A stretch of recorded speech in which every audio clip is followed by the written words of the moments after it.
we've been talking about this on this briefing for months now, that the Japanese government has authorized and is planning to release the water, the radioactive water, into the ocean directly within a couple of months. They are unspecific about the dates, but it gets the okay from Tokyo Power Authority, received the okay from the Japanese government, and a kind of a blessing. So you get a lot of parties who have some influence over that to kind of spread out potentially the blame should something happen.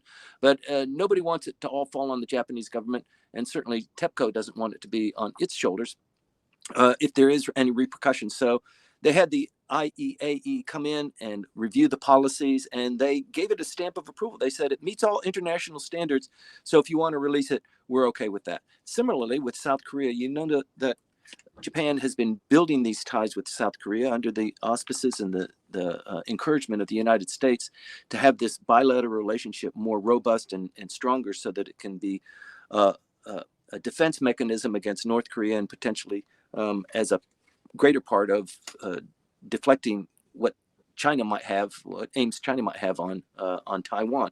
And it seems to be actually gaining a lot of traction. So the South Koreans too, they sent a delegation 2 weeks ago that we reported on. They came, they met with a lot of people, they visited the plant, they visited with the prime minister.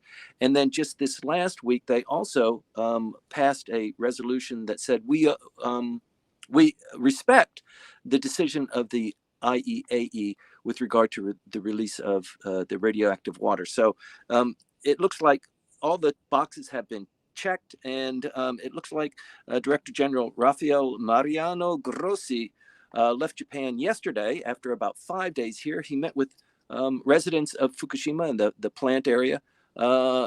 Actually, he received the prime minister received him as well. Can you turn that off, Maya? Thank you. Yes.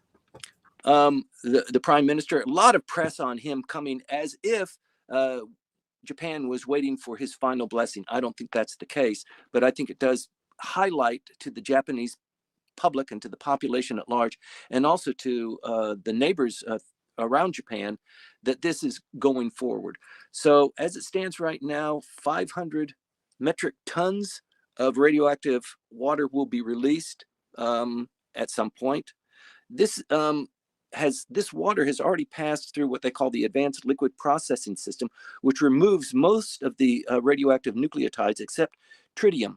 And tritium, I guess, is something that they just can't extract by any viable methods to date.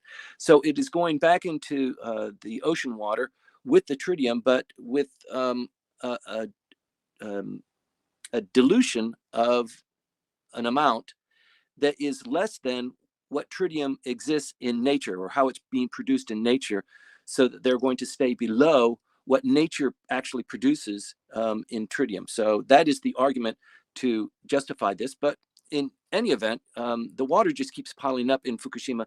There must be a solution for this. I know that they've spent a lot of time and energy and technical know-how in removing the nucleotides from the wastewater. It's not just wastewater, but it's mostly the wastewater that was used in cooling the reactor as it was going through its meltdown phase. But there's lots of material and metal and concrete debris as well. But at least, first of all, they need to reduce the water. Any kind of major earthquake could have ruptured or could rupture some of the holding tanks.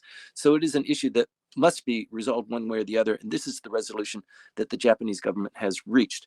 So as it stands right now, they will release 1.3 million metric meters of the water, probably in a staged release. This is equivalent to about 500 Olympic-sized swimming pools, but it's a process that's going to be ongoing for many years. In fact, the director of the IAEA actually said it's going to take several decades, 30 to 40 years. And as a consequence, IAEA will set up a permanent on-site office in Fukushima to oversee this and to handle any issues that might come up. So they're in a major process now of trying to quell concerns.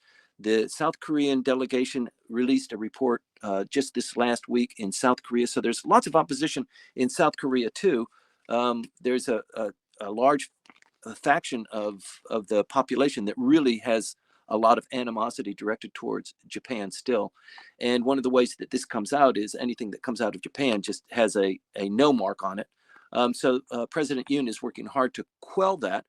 There was a big event in the major fish market and produce market in Seoul, where they had television cameras and radioactive Geiger counters, that sort of thing, to show the population that there is no issue, and then probably they're just forming a baseline measure of how the fish are now, because once the release is, what is the impact on fish that are being consumed in South Korea.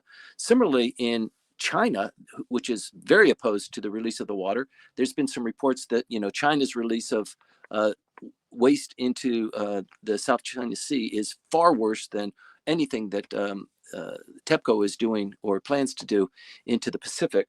That's a completely different issue, but they are continuing their ban on Japanese foodstuffs, cosmetics.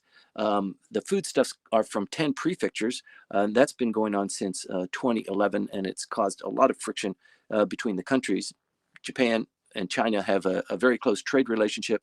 For South Korea, China is, their number one trade partner. I think for Japan as well, they're their number one trade partner. So foodstuffs and cosmetics, high-end manufacturing processes are a main Japanese export. So this is really going to hurt the economy here. The person who is in charge of this is Yoshimura Yasutoshi, who is the industry minister. His name will come up a couple of times. He is in the Abe faction and is one of the five leadership members who are kind of guiding the Abe faction. His name is going to come up later in this briefing. But these significant names in Japanese politics, Mr. Seko, Hagiura, Yoshimatsu, Nishimura, come up time and time again because they've passed through the election process 5 or 6 times.